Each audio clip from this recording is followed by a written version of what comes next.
Retour au podcast Hypercroissance en mode discussion d'affaires et on a Jonathan Léveillé en feu parce qu'il revient de 3 semaines de vacances où, selon ses dires, il a été capable de décrocher. Mais est-ce vrai ou n'est-ce pas vrai? On va le savoir. Jonathan, comment se déroule ton retour? En pleine forme, ça se passe bien jusqu'à date. Deuxième journée de retour, effectivement, de 3 semaines de vacances. Moins difficile que l'année passée. Je dirais cette année, j'ai décidé de compartimenter mes vacances en petits blocs de 3 à 5 jours et de me promener d'un endroit à l'autre. Versus l'année passée, j'ai eu le privilège de partir 3 semaines et demie en voilier sur le fleuve Saint-Laurent. On a parcouru l'année passée plus de 2300 km pratiquement à voile. Cette année, ça a été segmenté là, à gauche et à droite. Et on a découvert un petit peu du pays, dont un festival assez incroyable qui pourrait intéresser peut-être les auditeurs. Le festif de Baie-Saint-Paul, j'ai eu la chance d'y aller 4 jours de temps. La ville se transforme au complet en mode festif. Et c'est assez impressionnant parce qu'il y a à peu près au-delà d'une vingtaine de micro-scènes qui sont disponibles en mode gratuit. Donc, on peut se promener là, matin, midi, soir, nuit et assister à de la découverte musicale. C'était vraiment intéressant et c'est gratuit. C'est ça le Oh, plus wow! intéressant, je pense, de tout ça. Il y a une ou deux scènes payantes, mais la majorité des scènes sont gratuites. Je me demande même comment ils font pour arriver dans leur argent à la fin du festival parce que c'est tellement bien organisé. Et le bout le plus intéressant, c'est qu'ils ont amené un aspect technologique dans l'aventure. Donc, on peut télécharger une application et durant le festival, on reçoit des notices sur le téléphone pour dire oups, on a entendu qu'il y aurait une rumeur que dans 5 minutes, au bout du quai, sur le bord de la plage, il va y avoir tel artiste qui va se produire, qui était zéro prévu dans l'horaire, dans le planning. Et là, toute la ville se dirige vers le quai. Et là, c'est vraiment impressionnant. Mm. Et au fur et à mesure du festival, là, ils nous envoient à gauche et à droite dans la ville pour découvrir les artistes et découvrir la ville. Donc, ça a été très intéressant. Quelques jours également au lac Champlain en mode voilier pour ceux qui veulent tester cette aventure-là. Il y a il y a de la possibilité de louer des voiliers là-bas ou un voilier. Donc, ça a été une première expérience au lac Champlain en mode capitaine de voilier. Donc, on a introduit un collègue, un ami là, à la voile et on est bien content de tout ça. Et de retour aujourd'hui. Et la question que tout le monde se pose, est-ce que tu as regardé tes emails? Si je dirais à 0%, la réponse est non. Je l'ai regardé dans les premières journées, mais par la suite, là, exemple en mode voilier, là, j'ai vraiment zéro regardé mes courriels. Mm. J'ai un courriel personnel, par contre, un Gmail séparé où ce que je reçois beaucoup là, des infolettes de nouvelles euh, et des choses plus côté finance, business, mais qui n'a pas rapport avec l'entreprise elle-même. Ça, je regarde ce courriel-là. Donc, c'est mon courriel que je me dis, si je ne les regarde pas, c'est pas grave.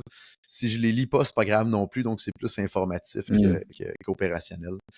Donc, j'ai réussi à 98% à pas regarder mes courriels durant les vacances, là. Et il y a quelque chose de nouveau chez toi également. Tu me disais il y a quelques mois de ça que tu tentais l'exercice. Je pense que tu as une adjointe qui travaille avec toi maintenant, chose que tu n'avais pas l'année dernière, si je ne me trompe pas, pendant tes vacances. Est-ce que ça change une dynamique? Et je serais même curieux de t'entendre également sur l'impact d'avoir une adjointe qui travaille avec toi parce que je vais te montrer un livre que je lis en ce moment qui s'appelle Buy Back Your Time. Si tu nous écoutes, Mathieu Lessard, je te remercie parce que c'est lui qui me l'a envoyé en cadeau à mon bureau. Il m'a dit Antoine, je me fais coacher par Dan Martel, Mathieu qui a l'entreprise Buster Fetcher, qui est dans le monde des SaaS technologiques.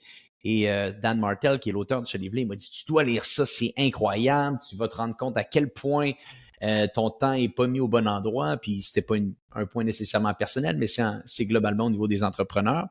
Et effectivement, c'est assez évocateur. Ce livre-là, c'est éloquent. Et un des points les plus importants, ils disent, si vous êtes un CEO d'une entreprise que juste 10 employés, la première chose que vous devez faire, c'est vous trouver un collègue, un adjoint, une adjointe qui s'occupe de vos boîtes email, qui s'occupe de vos calendriers. Toi, je sais que tu l'as fait. Moi, je ne l'ai pas fait. Comment ça se déroule jusqu'à maintenant? Est-ce que tu sens que c'est on va utiliser l'anglicisme, un game changer? Je pense que ça a ses avantages et inconvénients. La première chose, c'est de trouver probablement la bonne personne pour l'asseoir sur la bonne chaise. Et je pense que ça prend du temps avant d'avoir une certaine vélocité. Présentement, je vois un gain de mon côté et je pense qu'on peut pousser encore ça plus loin devant nous.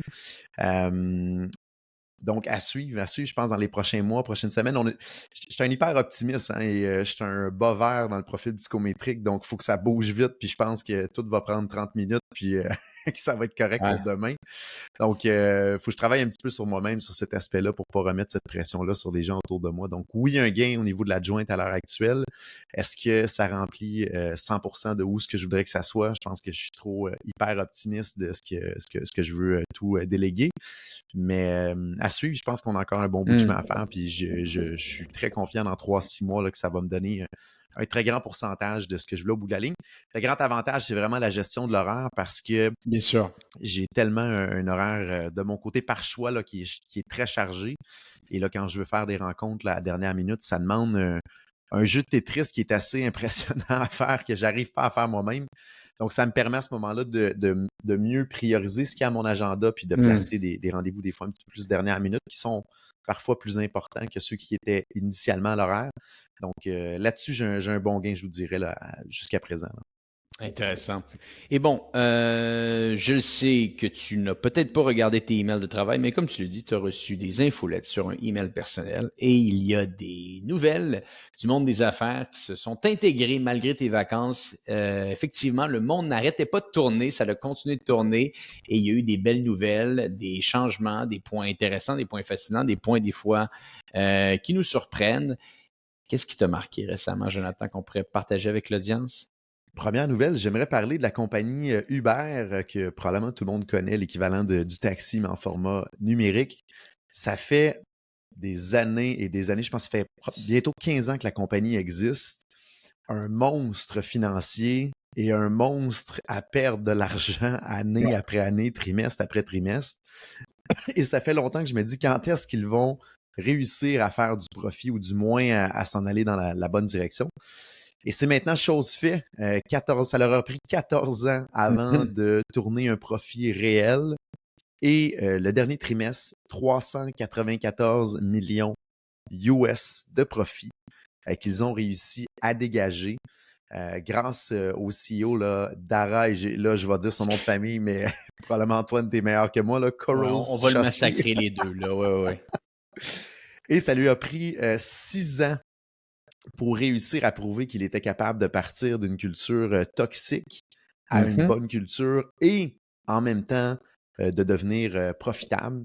Et à travers ce chemin-là qu'il a fait là, dans les 6 dernières années, il a dû licencier 7200 employés et laisser aller plusieurs divisions là, de la compagnie Bien Uber sûr. qui étaient un petit peu des poids morts dans l'organisation.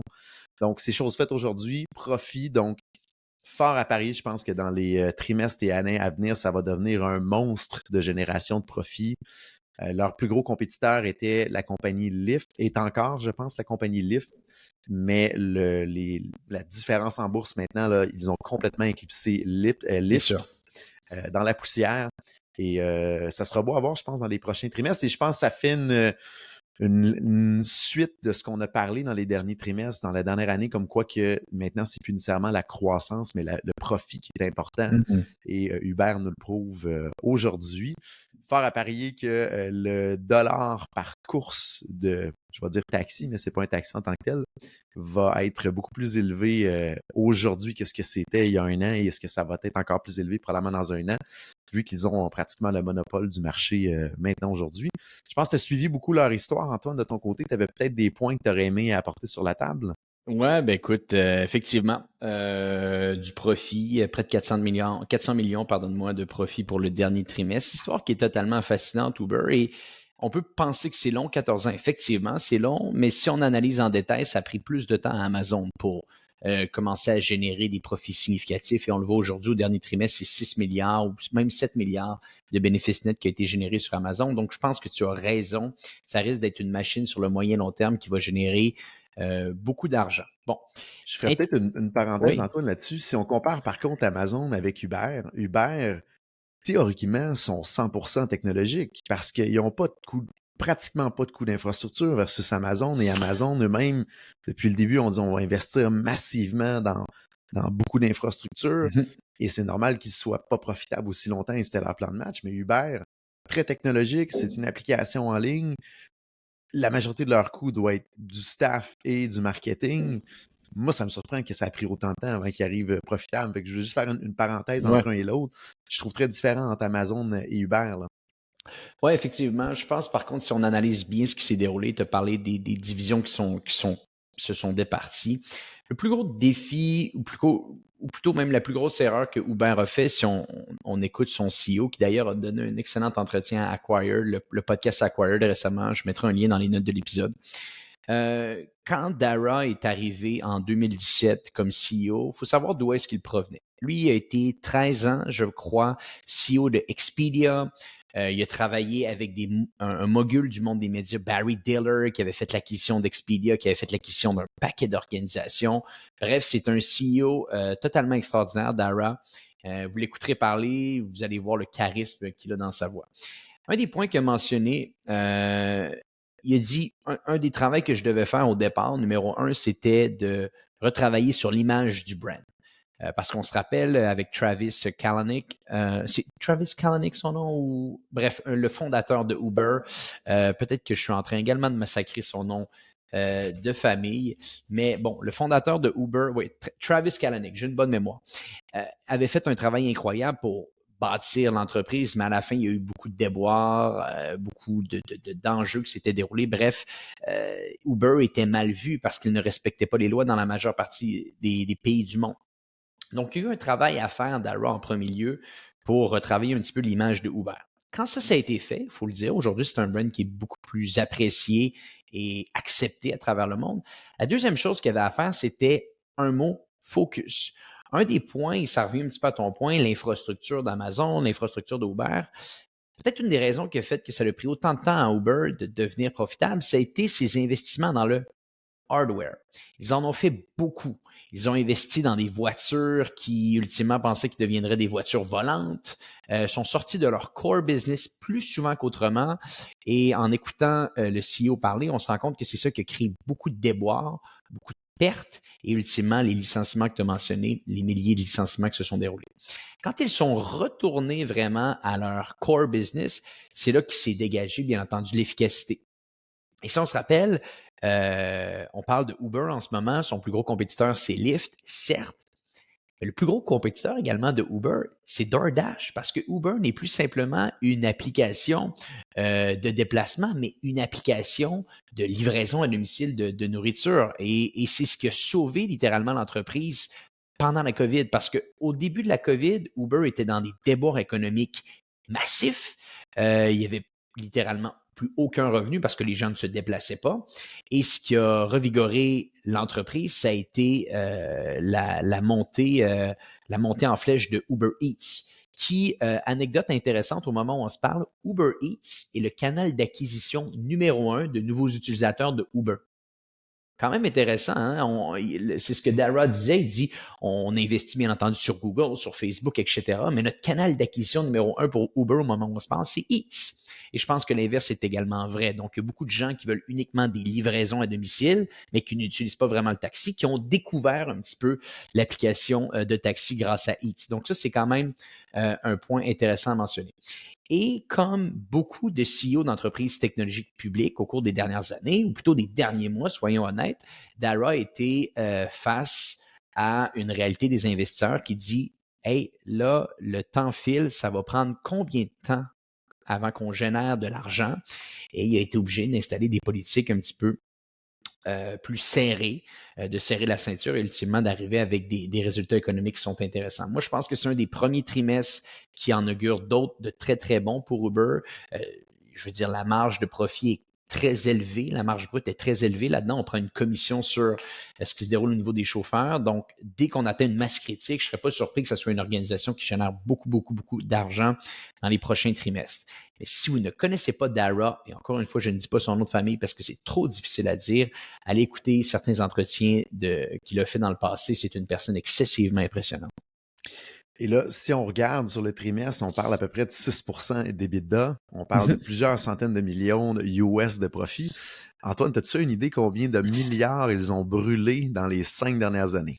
Ah, ça doit être. Est-ce qu'on est dans le double digit milliard, c'est ça?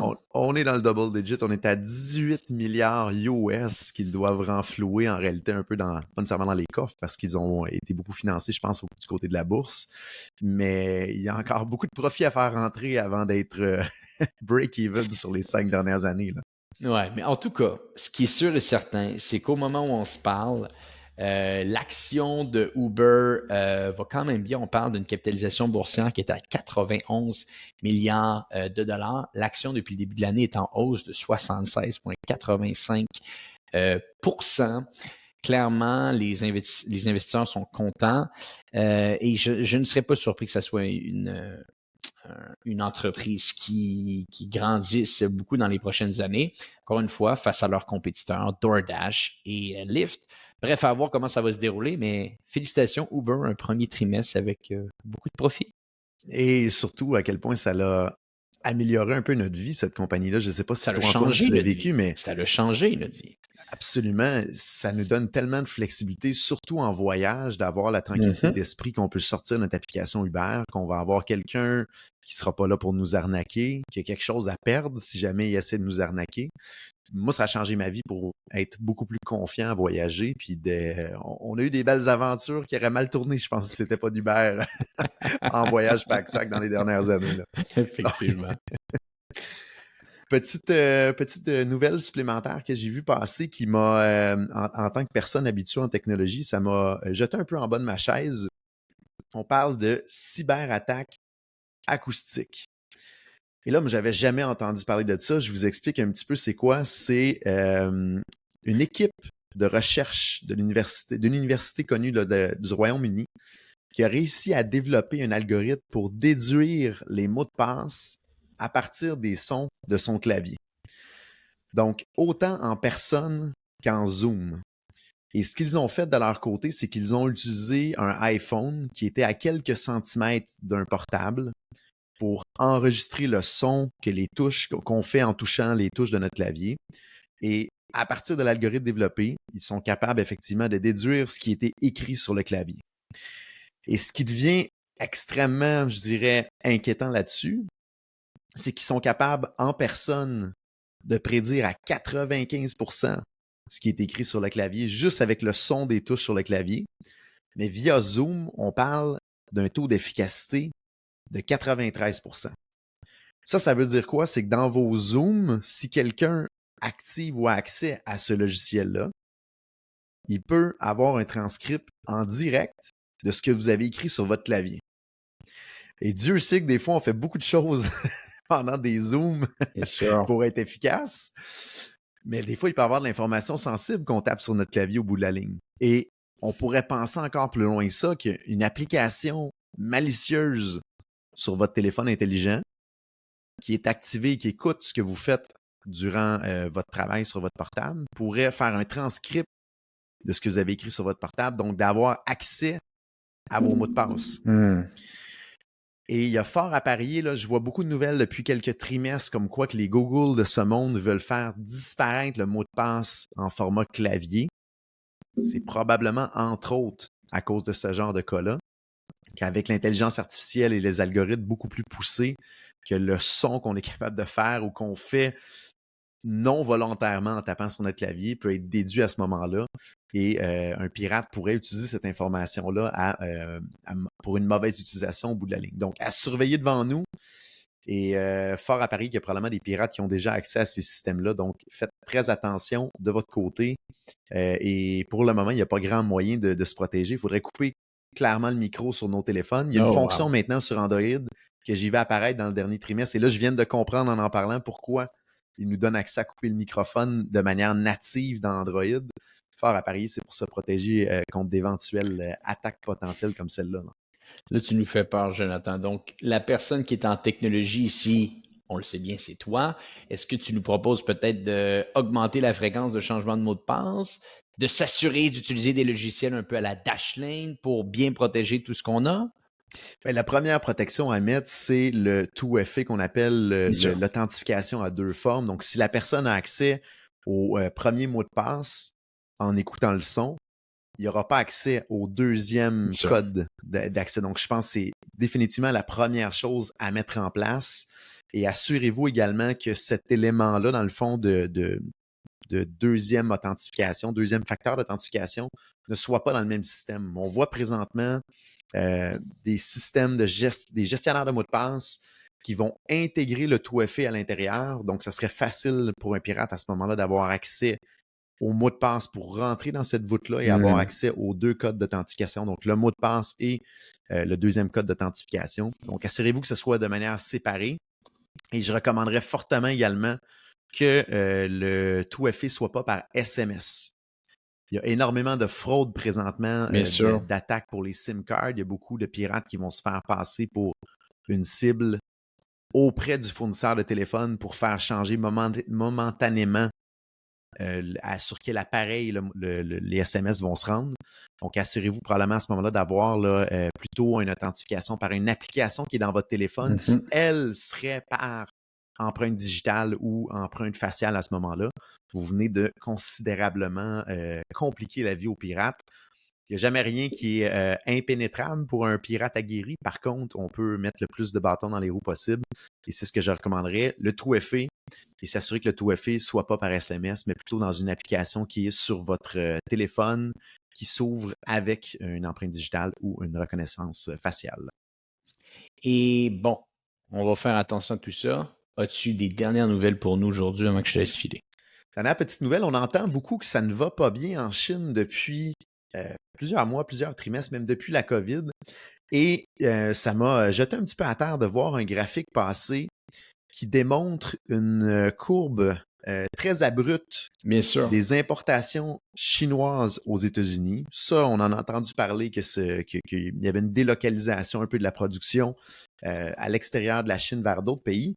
Mais où est-ce que ça me fascine, la courbe que je vois présentement, c'est que la dernière statistique qui est sortie, c'est que la Chine est rendue ex aequo avec le Mexique pour les importations qui s'en vont vers les États-Unis. Et ça, moi, dans ma tête, le Mexique était très, très, très faible en importation versus la Chine. On est rendu vraiment ex aequo. Et le Canada est vraiment pas loin. Donc, probablement dans 1 ou 2 trimestres, si la pente descendante se continue, le Mexique va importer plus de biens aux États-Unis, va exporter plus de biens, donc plus d'importations du côté des États-Unis à partir du Mexique. Et le Canada aussi. Et ça, pour moi, c'est complètement impensable si on recule il y a 3, 5, 10 ans, Bien sûr. alors que la Chine avait une position extrêmement dominante pour tout ce qui s'en allait aux États-Unis. Et là, le graphique est clair, la pente est extrêmement abrupte. Je pense que tu en as parlé dans les derniers podcasts également avec un autre collaborateur de tout ce qui se passait en Chine, ça brasse pas mal. Donc, fort à parier là, que c'est des reflux un peu de ce qui s'est passé devant la COVID avec les problèmes de Bien chaîne sûr. d'approvisionnement. Et je pense que tu avais peut-être d'autres points à rajouter là-dessus, Antoine, de ton côté. Là. Ouais, mais c'est sûr et certain qu'il y a aussi cette bizarre de dynamique-là qui s'installe entre la Chine et les États-Unis, où est-ce que clairement les États-Unis vont tenter, même le Canada, de réduire un petit peu les importations qu'ils ont avec la Chine pour cette joute politique un peu de qui est le pays le plus fort, qui est l'économie la plus forte.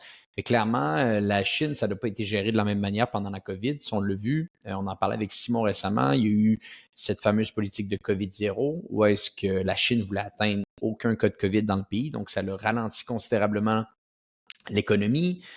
Beaucoup d'entreprises ont fermé pas juste quelques semaines, mais plusieurs mois. Les consignes étaient très strictes. Donc, ça a mis un frein à l'économie. Et également, un autre point qui est important à mentionner, c'est qu'il n'y a pas eu nécessairement d'injection de capital dans la société. On l'a vu au Canada, on a eu ce qu'on appelait les chèques un peu de CPU, je crois bien, je pense que c'est le terme qui était utilisé. Bref, on donnait de l'argent aux citoyens à quasiment rien faire. Donc, il y avait énormément de chèques de stimuli qui étaient mis dans la société pour essayer de garder une économie florissante pendant des moments où est-ce que les choses sont un petit peu plus complexes. Ça n'a pas été la même chose en Chine. Donc, c'est sûr que si tu mixes un arrêt complet de certains services, de certains produits qui seraient vendus et tu n'injectes pas d'argent dans la société, ben ultimement, ce qui se déroule, c'est que c'est une économie qui va à la baisse, quitte même à appeler cette économie une économie déflationniste. C'est ce qu'on discutait un petit peu sur les différents podcasts. Il y a des excellents articles qui sont sortis récemment qu'on parlait dans un autre podcast, où est-ce que les gens en Chine, quand ils voient un bien ou un service, des fois se disent je ne vais pas l'acheter maintenant car d'ici quelques mois, il risque de coûter moins cher. Ça, c'est pour dire quand en tant que consommateur, on pense qu'un bien va coûter moins cher dans le futur, ça veut dire que la demande pour ce bien-là est tellement faible que l'offre est obligée d'aller à la baisse, la fameuse courbe de l'offre et la demande. Et ça, c'est la pire chose pour une économie parce qu'au lieu d'avoir une inflation, et Dieu sait qu'on en a connu de l'inflation au Canada, aux États-Unis dans les dernières années, là, tu as ce que tu appelles de la déflation. Après, bon, on est loin de ça, c'est pas encore ça la Chine, mais c'est ce qui s'est déroulé au Japon. C'est ce qui s'est déroulé au Japon pendant plusieurs années, plusieurs décennies même, qu'il y a eu de la déflation dans ce pays-là. Et il y a des gens qui argumentaient que c'est ce qui pourrait se dérouler dans le futur. Donc, au-delà d'être plus au-delà de voir des importations plus basses vers les États-Unis, globalement, les importations de la Chine, on l'avait vu au mois de juin. Je pense que les chiffres sont pas sortis encore pour juillet. Il faudrait que je contre-vérifie. Sont considérablement en baisse. Même chose pour les exportations. Donc, fort à parier qui va. Est-ce qu'il y a aussi quelque chose d'un ralentissement économique mondial? On va le savoir, je pense, dans les prochains mois, mais il y a peut-être ce facteur-là aussi qui vient affecter, là. Ben écoute, faut regarder. Je pense qu'il y a plusieurs facteurs qui s'intègrent à ça. C'est sûr et certain que si tu n'as pas d'intervention gouvernementale dans une économie qui est autant impactée par des facteurs qui sont externes, ça crée des déséquilibres. Ça, c'est clair, net et précis. C'est ce qu'on voit ici. On a juste à se poser une question très simple. Imaginons que si on remonte en 2020 ou en 2021, pendant que toutes les entreprises étaient obligées de se mettre à pause, certaines d'entre elles, le gouvernement n'avait pas intervenu. Qu'est-ce qui se serait déroulé? Ben, c'est certain qu'il y a pas mal de biens qu'on importait ou qu'on exportait qui seraient sûrement allés à la baisse. Donc, il faut aussi prendre ça en considération. Ici, je pense que si tu n'as pas une intervention importante du gouvernement, ben là, ça crée des déséquilibres. Donc, bon, on va voir ce qui va se dérouler dans le futur. Là, ils sont en train de faire beaucoup de changements. On pourrait littéralement en faire un épisode au complet bientôt. Il y a beaucoup de choses qui se déroulent en Chine, mais c'est un petit peu les conséquences de tout ce qui s'est déroulé dans les dernières années, ce qu'on voit en ce moment. Donc, à suivre devant nous. En dernier lieu, de mon côté, peut-être juste un épisode qui pourrait intéresser les auditeurs. On se fait beaucoup demander chez OpenMind là, au niveau d'un potentiel ralentissement économique. Est-ce qu'on devrait accélérer l'innovation dans son entreprise ou prendre un petit peu une pause? Donc, on en a discuté avec un analyste d'affaires, Michael Ince, chez OpenMind, de quoi faire dans son entreprise si un ralentissement économique se produit devant nous. Donc, n'hésitez pas à venir écouter ça sur le podcast Pivot, épisode numéro 40. Donc, on regarde les pour et les contre et on tourne la question là, de tout bord, tout côté, comme on dit en bon québécois, là. Parfait. Bon, on mettra un lien dans les notes de l'épisode. Allez écouter l'incroyable podcast Pivot. Jonathan, merci beaucoup d'avoir été avec nous aujourd'hui. Et pour les gens qui nous écoutent, on se dit à bientôt pour un prochain épisode de Hypercroissance.